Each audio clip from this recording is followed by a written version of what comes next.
Have you ever thought about the fact that Christianity these days is just so fluid that there really doesn't seem to be any commonality between the different denominations?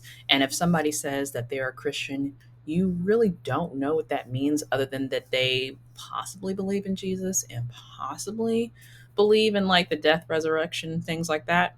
I know that's usually standard. However, I've met some Christians that actually don't believe that, but still believe, in Christianity and still consider themselves Christians. I think overall Christianity has become so much of, I would say it's become so much of kind of a catchword that it's almost like a fan club. Like, like let's say like a sports team, that people are a fan of Christianity. It's the team that they root for, the team that they cheer on. But when it comes to, like making decisions or aligning their life with certain guidelines or rules or structures.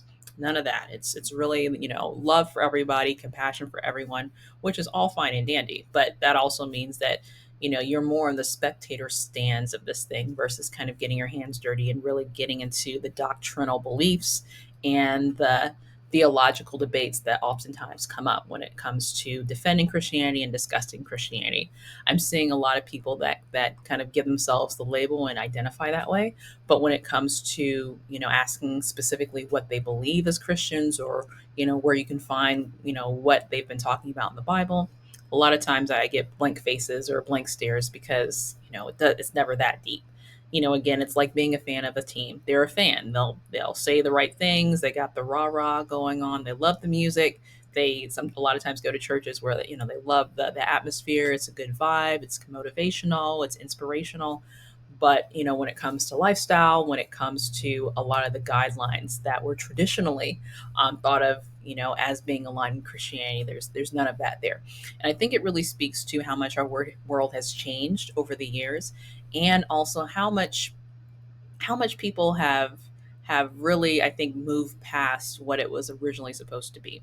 And I don't think we always, have always defined what it was supposed to be versus what it is right now, just because it is so broad that anyone and everybody, can call themselves Christians, or, Christian is kind of the catchphrase. We see celebrities, with these awards, they always give, honor to God first and, acknowledge him and stuff like that. But that doesn't necessarily mean that the choices that they make on a regular basis align with, a path of Christianity or a path of morality or any path, to be honest. So I just think that it's kind of unique that we're kind of in this anything goes culture, and that, as we use the catchphrase "I'm a Christian," it, becomes less and less meaningful just because it's been so watered down with so many different definitions of what it means to be a Christian. So yeah, just my thoughts. What do you think? Comment below on how Christianity might have changed for you over the years. I'd love to hear your thoughts.